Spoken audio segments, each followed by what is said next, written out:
morning, folks. Alan Hamilton here, Pipers'Persuasion again, and we're in the middle of several weeks of capturing all the people from North America. We have Michael Gray from Canada, and he's going to tell us in a minute where exactly in Canada. Michael is a gold medalist in the Canadian Pipers'Persuasion scene. He also was in the winning band, the 78 Fraser Highlanders in 1987, when they disrupted the whole of the pipe band world by having the temerity to win the World Pipe Band Championships in the middle of a golden run by Strathclyde Police. Why not?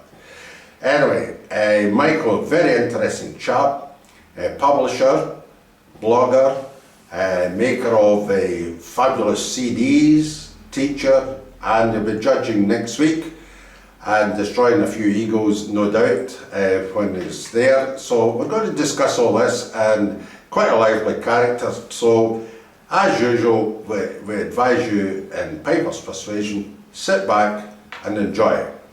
We're going to start as usual. How did you come about playing bagpipes instead of trombone or piano or something like that?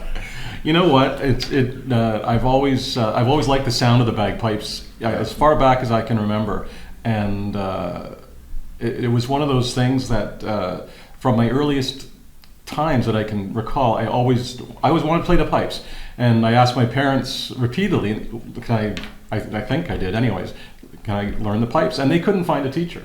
Uh-huh. And so, anyways, one day my mom, she was listened to a local radio show in Toronto that featured brass bands. In any case, there was an advertisement on the radio for a kids pipe band, and she wrote down the information and took me to this band, Downsview Junior Pipe Band, and that's where I started.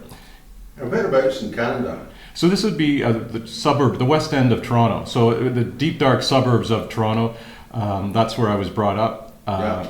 And that's, as it turned out, I mean, we couldn't find a teacher, but Toronto's, as you know and everybody knows, is full of pipers. Yeah. So, anyways, it all ends. And it was in the middle of a very good era of piping for Toronto, wasn't it? It was. That was in the 70s, the late 70s, and that was when things were really getting fired up. And so with our Canadian solo folks starting to come to Scotland and make a mark, and also the band starting to pull together and make something happen. So what age would you be when you started? I was 12 or 13 when I started, quite late actually. Aye, but it's a good age too, because you have the stature to maybe go on to the pipes fairly soon. Did you do that? Yeah, I did. Well, I think I was probably quickly progress along your way on the pipes. And why not? Because that's what you're learning, not the practice track. That's right. And my parents did, of a fellow named George Walker, an Aberdonian, and a member of the 40th Highlanders of Canada, a very famous Canadian TA band or militia band. And George lived just down the street from where I was, and he taught me for a good few years. Really great technical teacher, insisted on precise, correct technique. Not a light-fingered guy, and I'm not a light-fingered piper either. But I think it was a very articulate technique, very much in the way of old John Wilson and how he taught, who I latterly went to as well. Yeah, how did that go? Well, I wanted to learn P-Rock, and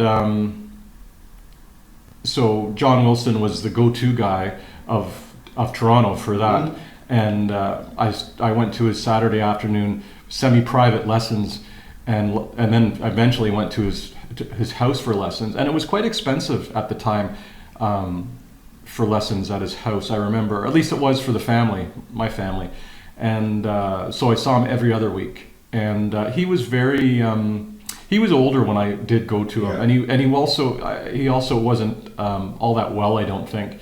So I was very young. He was quite old. So my memories of him as a teacher are not so much huge details. I went over, I think, 3 P-Rock with him, 3 or 4, and he taught by demonstration. He wasn't analytical. I was going to ask you that. So was he singing and waving? He would sing, yeah, he would sing, and for sure. And but he demonstrated, he played, and he was even until he died, and until the day he died, he was an excellent player, and had great technique. And I think anyone will tell you that. And he could demonstrate very well what he wanted you to do. And so we would go over tunes out of he has 3 books of music, and the tunes would almost always be out of his books of music. What books? So that would be John Wilson Book 1, which he published in the 30s, and that's like I think considered what was considered the jig Bible. You know, loads of great jigs in that book and other tunes. And then his other 2 books he published. I think the last one in 1967. That's the light music. That's all light music. Yeah. Did you do a Pembroke? You did. Yeah, he used the Pembroke Society collection. Yeah, that's what I was asking. Yeah, he would. And he was never, and other people who went to him much more mature people would say, he was never stuck on one style. He would give you a couple of ways to play it, and say this is the way Roddy Campbell would play it, and this is the way John MacDonald and Reness would play it. And the great thing about, although I was young, it's exciting in a way to think that I knew this person and came in contact with this person who had known these and heard these great players. You know, that's interesting. That's right. He also said, just while we're on this, I remember him saying he remembered hearing G.S. McLennan playing in the 20s. Yeah. Before, you know, unfortunately G.S. died in the late 20s, but he remembered it well, and he thought he was the greatest player he'd ever heard in his life. Yeah. So I guess, you know, we always like to think about where our teaching comes from, and so when you think about your teachers, you can quickly think, well, they were taught by this person, by that person, and you can very easily see where your Pembroke knowledge comes from, and you can usually root it back to Sandy Cameron or before, or McDougall Gillis, or easily you can go back to that. Almost every single piper in the world can do that. So you competed in Pembroke competitions successfully, and as much as you won the gold medal over in Canada. It never came my way here. Describe that competition for our Scottish viewers. Yeah, so it's an excellent competition. It's sponsored, supported by the Pembroke Society. So it's been in existence since the early 70s, and you have to be of a standard to play in it, and as is the same over here. And it's the list of winners is pretty formidable, and it's staged every year now in association with the Maxville or the Glengarry Highland Games in Maxville, Ontario, which is a huge competition, and also the home of the North American Pipe Band Championships. And for any Scottish band that has the time, or any band outside of North America, I recommend Maxville as a great place to go and experience a really interesting take on how pipe band competitions can be presented, and it's a great festival as well. So that's noted, and that's extremely interesting. We may come back to that when we're discussing pipe bands. Yep. Well, we're still on with Pembroke. I've got you, nail you here. Briefly discuss the gold medal tune. What did you play? Oh, I think I played Mackay's Banner, and Johnny McClellan was judging, and let's see. Yeah, I remember it was fantastic. The greatest tune I'd ever played. No, I don't know what it was. I think it was good enough to win, but that's about all I remember about it. And the bagpipe? Yes, it would be the bagpipe I played. I'm pretty sure it was one that was loaned to me. I went through a period in my early competing days where I was a bit of an itinerant borer of bagpipes, mainly because I think the pipe I had was fairly ordinary. And so this was a set of McDougall's that Ronnie Rollo had loaned me. And I think Alex Gandy plays that set today. My goodness. They're a good set. Absolutely. A few ghosts in there. So, yeah. So you enjoyed that. And you had won other prizes, of course. Yes, over the years before that. Yes, no, I've had a pretty good run in competing. I played for, I competed from the age very early on, as we do in Canada, from the age of, I guess, 14 or 15 through to for 35 years, near enough. And yeah, I think I'm quite happy with the record I had. I would have liked to have snagged a gold medal. I was telling someone this story because it's always burbles up, especially when I come to Oban, which is next week. We were talking about loaning bagpipes. It was at the Eagle Pipers, and loaning a bagpipe is certainly not something that's done nowadays. Like at the park bar, yeah, you can do that. But if you're going to the Eagle Pipers, for instance, usually you bring your own pipes. Anyways, we started talking about the bunch of us about loaning pipes, and I thought about a story on my own, and this touches on the gold medal thing. And this was in 1991 at Oban, and Jim McGilvery, was having trouble, as every piper in the world does if they play long enough, with finding a chanter reed. And I had an extra reed, and it was, I think, a Warnock reed. And I said, "Here, try this, Jim." And Jim took it. It suited him fine, and he played it. And he played the Big Spree, I think. And I was last on in that contest. And I played in Presa Morag, and it was going really well. And anyone knows that tune. If you can make that go well, especially last on, you're really... Absolutely. You're in there, right? So, in any case, my bass drum stopped in the last line of the Krulua Monk. And all the judges after, Hugh McCallum and John Mackenzie and Seamus McNeil, and they all gave you that look. And Jim won the medal with my reed, and my bass drum stopped. So that's my... bittersweet story of Hargasha Gathering. I don't want to take away from Jim's moment, but damn it, he played my reed. And the light music, we touched on it very briefly. How successful? I don't know. I think successful. I think I can play. I've won lots of prizes. I think I was talking to at the Worlds the other day, especially on the rainy Friday, and people go and feeling your hands, and showing how cold their fingers are. And mine are as warm as toast, and that was always an advantage for me around the games because my hands didn't get cold easily. Good circulation. That's it. Yeah. So, which was always an advantage, especially in solos, because your hands could move. Did you ever practice out in cold weather outside? No, not really. It was usually always indoors that I played, so I didn't have that tough. You hear stories of Alistair Gillis playing up on the hills. You really have to be disciplined. Did you ever go to Glenfinner? You know what? I've never been. I've never even been to listen. So I'm embarrassed to say that, actually. That's a mistake. But okay, so I think that anybody who's want to know your record either knows it or can look it up. Yeah. I think we're going to move on. I agree with you. Yes. Okay. Let's go now on to pipe bands. Yeah. Okay. You started playing, and you were learning to play this, that, next thing. And lots of people, their next wee step is joining a local pipe band. What was your move? So I started in this kids band, this Downsview junior band. I was there about a year, and I was doing very well. And George Walker, my teacher, was a warrant officer in the 40th Highlanders, and he quickly got me into the 40th Highlanders. And there was a lot of, and that was a very influential thing for me, as it turned out, because the 40th Highlanders, first of all, had excellent pipers in the band. There was Ray Mackay, who, a protege of John Wilson, one of his star pupils. There was Sandy Dewar, a great light music player, and there was just a tradition of great piping in that band, and that band was very good. And always, like any military band, suffered with the drum sections, so that would show in the results. At a competition. They were a grade 1 band.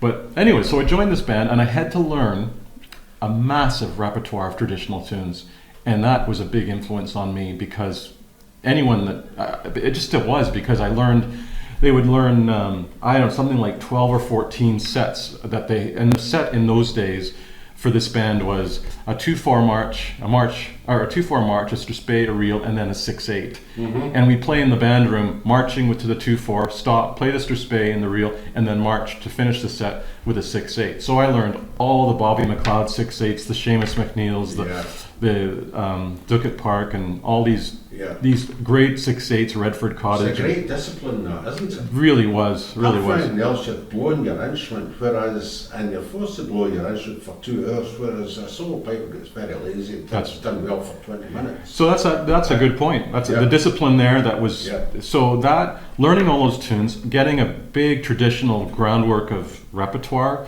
helped me in when I started dabbling in composing, because what that gave me was an understanding of structures, melodic structures, and also I knew what tunes had already been made. Largely, you knew a big chunk of the repertoire very young, so you could be inspired to go down one road by a tune, but you couldn't copy that tune because it's there. Yeah. And I wonder sometimes if there's people that write tunes now, build tunes, they don't always have this. The breadth of knowledge of other tunes. So people think they're discovering something new, and it's not really. It's already been done. Just recycled. Yeah. Aye. So it's interesting. It's just I'm putting the question out. I'm not making a judgment per se, but I sometimes wonder if that depth of traditional, and I mean traditional. I mean in the pipe band context, tunes going back like Atham and Bradalman Gathering and these kinds of old tunes, but not overly old, I guess. But they're very musical tunes. They're great musical tunes. And they're built on a background of nothing, so they're starting a fresh palette and just out there. Whereas, as you say, you've got to stumble through the forest of tunes and trying to come up with something new now. That's right. And very hard. That's very difficult. Very hard. Somebody promised 50 years ago did somewhat the same thoughts, or 100 years ago, whatever. And we will come back to the composing, and if I don't, remind me. Yeah. Because I'm very interested in that, but I'm still on the pipe bands and the beginnings of the pipe bands. And another discipline, no doubt, that taught you would be how to set up your instrument and blow your instrument. Yeah. Could you discuss that? Yeah, so I always, when I'm teaching, it's difficult to teach someone how to set. You can give them the mechanics and the theory of it, but for some, I think at the end of the day, people almost always have to figure it out for themselves. I remember Captain John McClellan saying that teaching someone to create a great bagpipe sound is one of the most difficult things to impart as a teacher, and I do believe that's true. So it's important you show people the fundamentals of manipulating a reed, which you generally learn in a pipe band, a good band, and bagpipe setup, efficient tight bag, efficient drone reed use, and even how to season a bag, and maybe even tie in a bag. How many people do that now? Well, somebody taught me to do that, and I did it several times. Yes, and I did it with confidence. Yeah. And your man McClellan, I did it from his book initially. That's the go-to template, isn't it? I think it. Just move the bass drum forward half an inch, and then down across. All that sort of stuff. Yeah, no, that's the. So bands gave me that for sure, but then again, the bands that so after the 48th, I met Bill Livingston at a summer school of piping, and he started teaching me, and from that, Bill also took on the General Motors band, and that became the 70th Fraser Highlanders, and so he got me. I was very attracted to that music that they were playing at the time, that roundy Irish neo-Celtic kind of stuff. Anyways, I really loved that music, so I went and joined the 78th, or actually the General Motors band that became the 78th that was in 1981. Who's pipe major the General Motors band? Before Bill, it was George Campbell from Glasgow. You may know George. I know George very well. Yeah. And he's still. I was based in Oshawa in the east end of the metropolitan Toronto area, and George is still there. Nice job. Yeah. Bill obviously took over from him, and he stepped up again. That's right, and then things just started happening, and the right people lined up at the right time. It was just kismet that the right people. Reed Maxwell immigrated from, married a Canadian girl and immigrated to Toronto, and great drum section. Bill, and they were great people. we were talking earlier, Alan, about what makes a great touch band. on that. Yeah, and so the band, there was great music, or music that we all love to play, and we were there for the music. We got along great. The banter and the fun at band practices was just like, it was just special. It was just great. And so we socialized, a lot of us socialized with each other outside of the band. And so we were the band was very tight.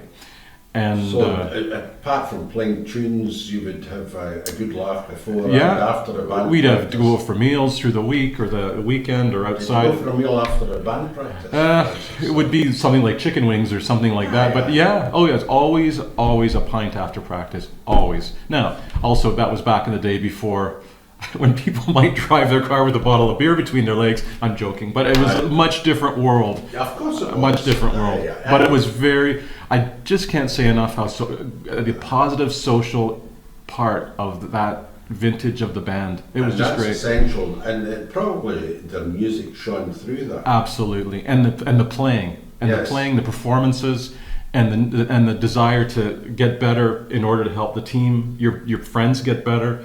And I think so. You wouldn't be letting them down. You practice. And Bill, how did the influence of playing in the band? How did it ensure that the band was playing tightly and executing and playing music? In other words, how did they run the band practice? Well, Bill is a very charismatic character, as you know, and that helped focus us, I think, because we were also that band was full of, well, many bands are, but this band was full of egos, of which I was one, big egos, and also very young. So you put a big ego on a young person, and it's usually very pretty. It's almost bordering on arrogance. Yeah, I would say that's fair to say. It's always a fine line, isn't it? Confidence and arrogance. But Bill was very, very particular, a real perfectionist, and if I think back, we did. Nowadays it feels, because I'm still active in, as you know, in grade 1 bands. Nowadays it feels like you tune more than you play. Then it was, we had some heavenly agreement there, and then it was more you play more than you tune, and which isn't to say that there was any disregard for tuning, but Bill would play. We would get through sets in completion, in their fullness, without stopping, unless there was a big train wreck or something really. But he was very particular, as a good pipe major should be, and he was very focused. And again, Bill's a perfectionist, and you can't lead a great band without that. How did he get the sound? He was an early adopter of the. It changed that from the beginning, but he was an early adopter of where you would assign roles to the people in the band. And John Walsh had a big part to play. He was the pipe sergeant of the era of the band I'm talking about. And John, I would say, was. John with Bill early on used his pipe for setup, but latterly transitioned more to John.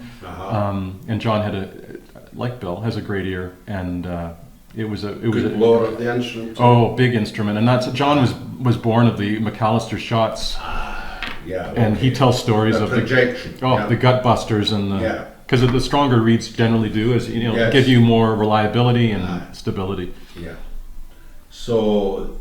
And you went on and obviously won prizes before '87. Oh yeah, no, it was funny. Did they take over the whole Canadian scene? Yes, before? it was well in our part of the world. I mean, Simon Fraser University was also mustering forces, Vancouver, that's a 5-hour flight west of Toronto. So Canada's a very big country. Same distance, Toronto to here. Pretty much, yeah. Glasgow's here, by the way. Otago Street, It's raining. No, it's not. That's to be fair. So the band was the interesting thing about the band that you don't see it now. The 78s got prizes, as did SFU actually, got prizes very quickly in Scotland. And that just doesn't happen nowadays. No. Where it's almost like you have to have a big multi-year plan just to make the qualifying.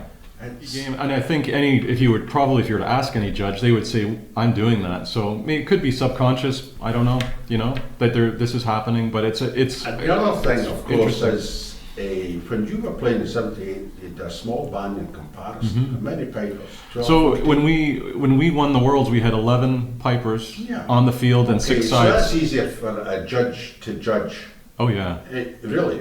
Yeah. 2 judges to judge. He's at the heart of he's at the heart of how we've progressed sound-wise, from a piping point of view. He's been a real maestro in getting sound so tight and refined and harmonic, and also I think probably bagpipe technology, if we can call it that. The way reeds are made and the way they've discovered different materials to make sound, optimum use of sound, and so anyways, Richard's been, and we've all, there's others of course, but I mean we have to, I think we should tip our hat to Richard for helping that along. But it's a very, very high standard, especially the top 3 or 4 bands. It's really difficult to separate, and getting increasingly so, I think, where we're going to have to really start to go to our own subjective musical biases to separate the very, once everyone's got table stakes of great sound and playing.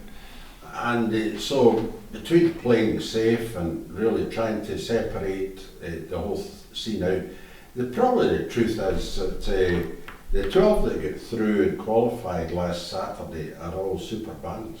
They are. Well, how many bands are there in the world? I always reckon there's around 10,000. Yeah.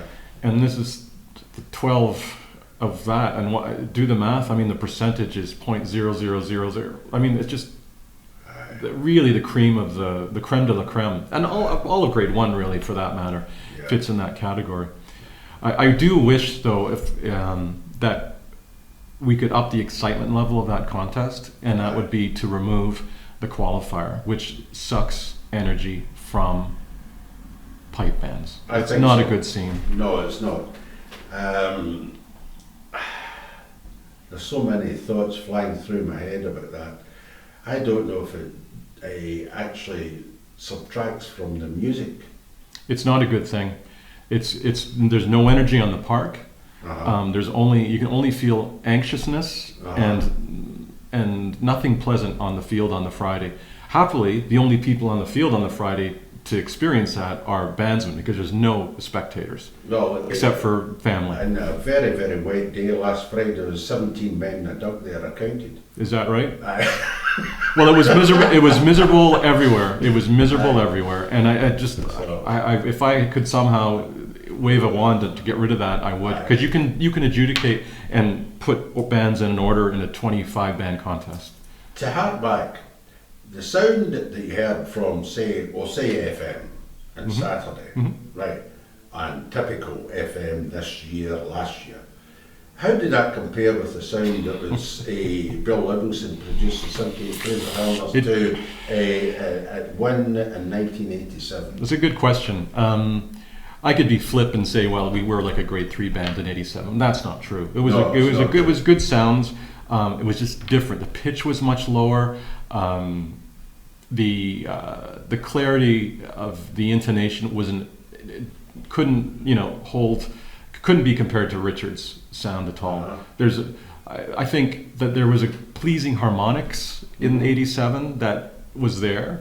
Something that was that wood Sinclair sound, and if anyone that's been around long enough to hear those great, like Ian McClellan's Strathclyde Police, they had that indescribable Sinclair harmonics that was great.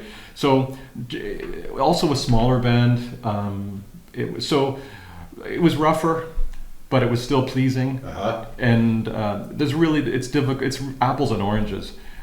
People listen to Willie Ross recordings, the great Willie Ross, and you can hear and they say, oh, that's so fast, or it's so this, it's so round, it's jumpy phrasing or what, and that was the style, like that was. Did you hear the recordings of John McClellan? Yes. Yeah. That was fast as well. Very fast, very up-tempo. And the style is not for that all now. The fingering was there, and the bagpipe was there also. So if he was to play, if one of the, great technique, but was to play at the Argosha gathering, say that style on a bagpipe of the pitch of today, judges would say, oh, it's too fast.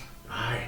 So you wouldn't go anywhere. Aye. So just as some of the today's players go back in time and play, you know, on a lower pitched bagpipe, they would say, "Oh, it's slow."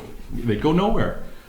It's probably my bias too, but it's at the same time you're not just listening to tempo, and there's other things to consider. But you know, guys playing at that tempo, like they're maestros, and they've got they know what they like, and and they've been taught well, and so that's it's all subjective, right? That's one man's, you know, sprightly tune is another man's rushed mess of phrases. You know, like everyone's got different perspectives on this.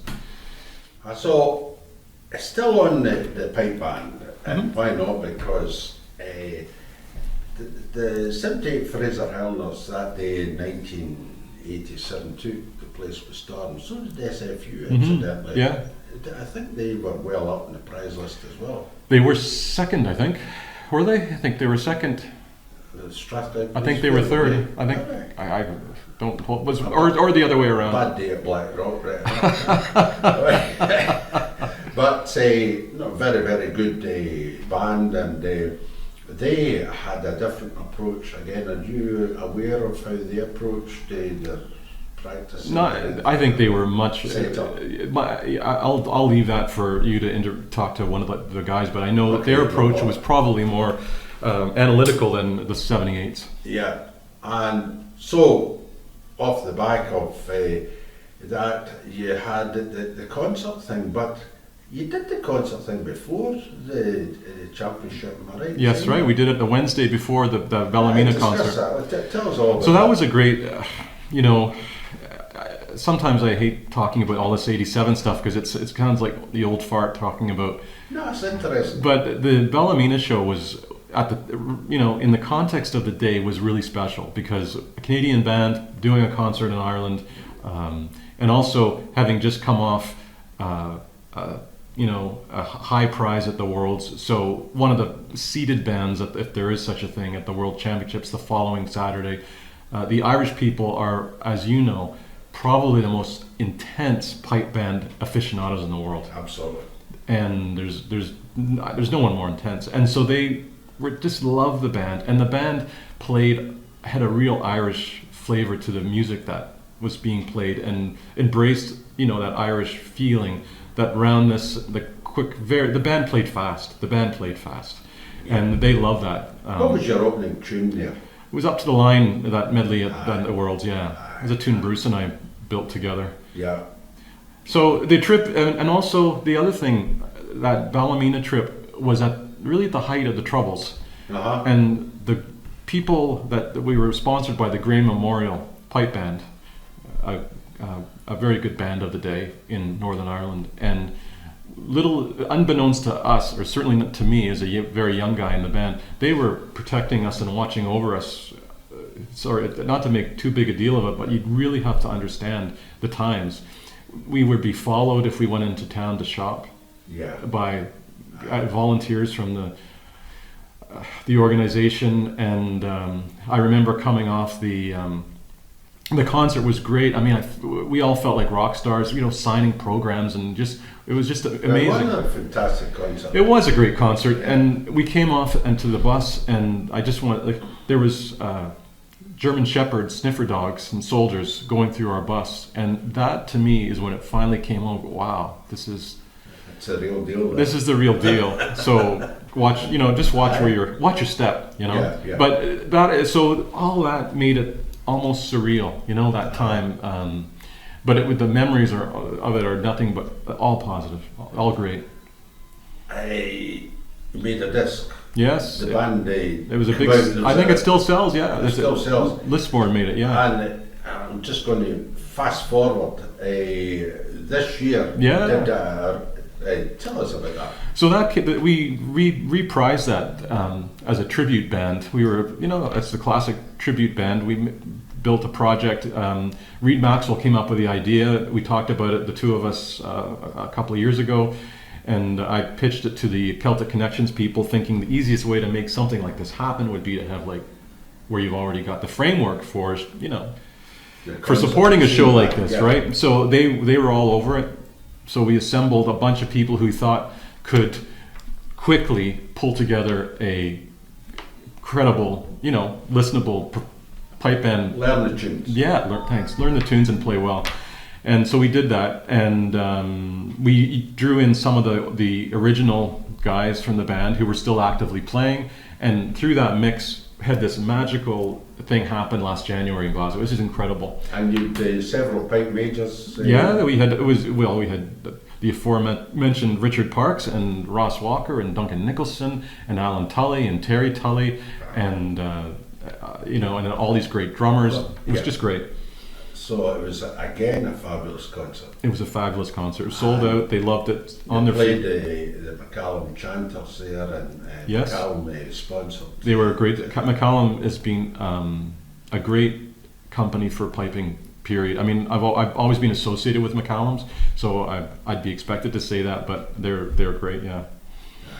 So I was at the concert, just blown away. Were you? Oh, that's good. Well, that's good. Thanks very much. It was fantastic, and obviously it wasn't the original one because it was over in Ireland, and so it was a wonderful experience for people who had missed the original opportunity and would get reprised. Exactly. And it was more or less the same tunes. Oh, it was I think it was the same tunes. I think we left out a set of 4/4s. So we had to do without them. But it was the same tunes. Actually, we played an MSR that was cut from the original album because of a blown attack.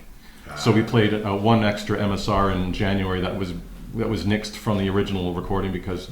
But somebody did that deliberately in January as well, didn't they? That was Journey to Sky. We still don't know who made that, who duplicated that mistake from the Journey to Sky. Yeah. We don't know if it was deliberate. Oh, I think it was deliberate. It was just. My guess is it was a deliberate. Okay, but big audience. Yeah. Terrific audience, and the disc is coming out shortly, isn't it? Well, it's a video. It's a video for download available now. You can download the concert on Vimeo.com. You can find it. It's Vimeo, and what's the title? It's live in Glasgow. Live in Glasgow. If you search Live in Glasgow on Vimeo, you'll find it. Okay. Spend a lot of money. Why not? Yeah, it's cheap. Yeah. £5. Yeah. So your concert was nearly as good as Duncan's concert 2 years Nearly before. as good. Nearly as good.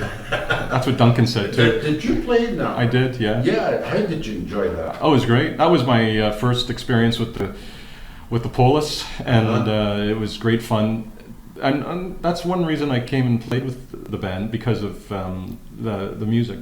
I enjoy the West Highland. It was a feel. Fabulous concert, also one of the best ever. Absolutely. I'm totally biased. You are? I was on stage and I got to think about the drones, but there wasn't a lot of work demanded that night because the instruments were well blown in. That's right. And that's the trick. Was good. That's the trick. Yeah. No, it was good. Hats off to them. That was anyone that does that, a big show like that on a big stage anywhere in the world, but especially in Glasgow, where the heat and the audience and the judges are many and many. So it's really intense. And if you can do that, for anyone that can do that, it's really quite an accomplishment. I'm like you. I enjoy that too. The competition gives you discipline to keep your playing at a high standard. Just discipline to play well, and also you get a buzz off playing well in a competition that you just don't quite get in any other performance environment. Yeah, because you're relaxed to some extent. To some You extent, want to do well, but if you go off tune for a second or two, it's not a big. It's not a big deal. It's not biggie. The stakes are much lower, I think. Yeah, and so you could arguably get sloppy over a period of time. If you don't watch where you're going, it's very easy to get sloppy, I think, in this game, where technique is the instrument requires a lot of practice to create good music. You can't let it go. Input, really. A lot of energy. It really just takes a lot of attention. And the blowing, just to have mastery over your instrument and good going pipes, you've got to pay attention to it. Who taught you to blow initially? I would say it was a few people and a few experiences. I'd credit my time with my early days with the 78th, Bill Livingston, John Walsh, probably for that. Really, I mean, that's the crux of the whole thing. You can have the best instrument in the world, and best fingers and all, you can't blow, and nobody will give you a listen. And it's when you play in a band, once you get the knack of it, like that's if you're a seasoned player, once you get in a band, you get it's an innate thing where you can lock in with someone, and that's so hard to teach. That's something you almost have to learn by doing, and that's that locking in, the blowing as you call it. That's one of the tricks of great band playing.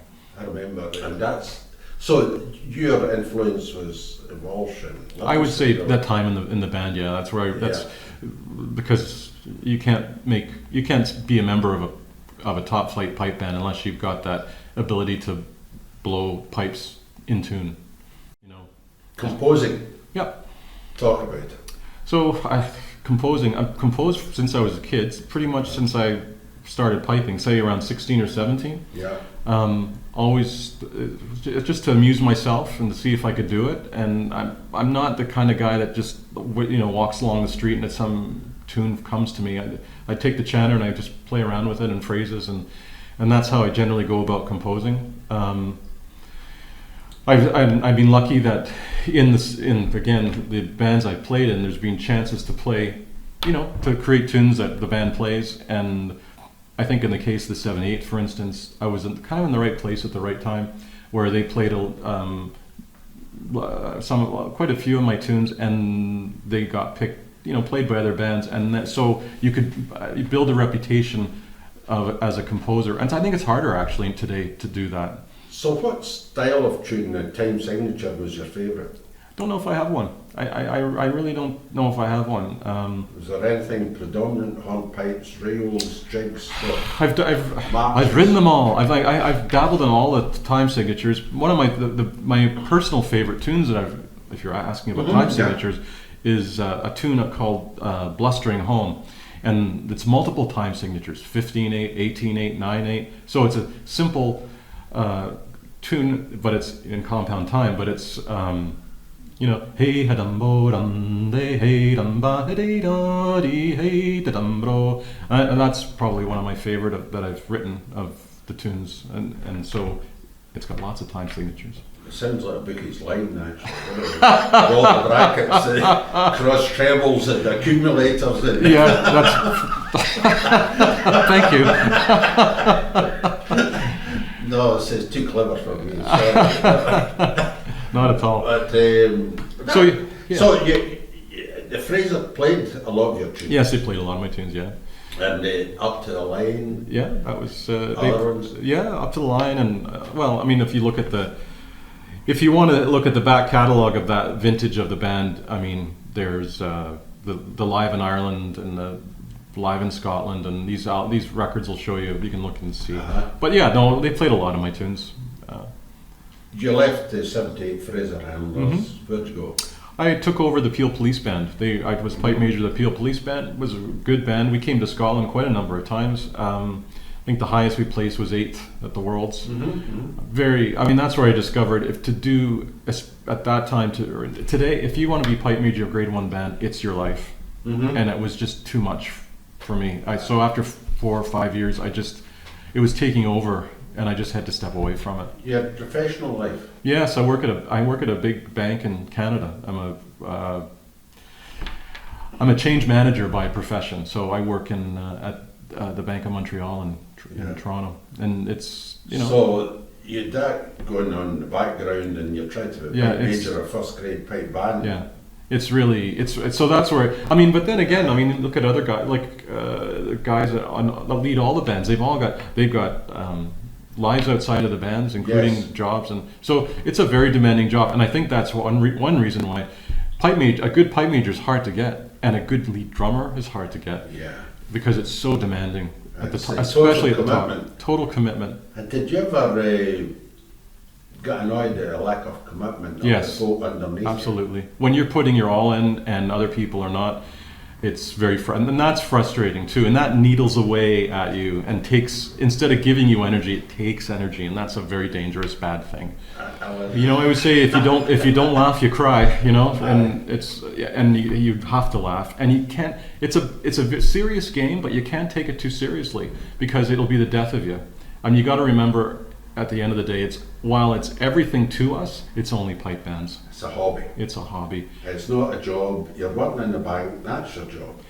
When you're not a surgeon with a scalpel holding over, someone's. It's just. Unfortunately, Richard Parks and Ian McLaren, all these guys, it's their fault because they took it up to such a high level, people stopped enjoying it. That's right. Well, so let's go back to when the bands were crap in 1930. Just enjoy it, Well, I think we've run the full gamut, Mike, and thanks very much for your time.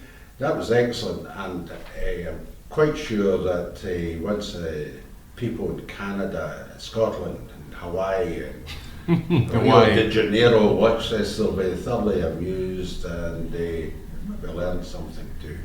And that's the whole purpose of it. So thanks very much for your time for Pipers'Persuasion this morning, and a safe journey back to Toronto. Thanks, and congratulations on your retirement from the Glasgow Police Pipe Band.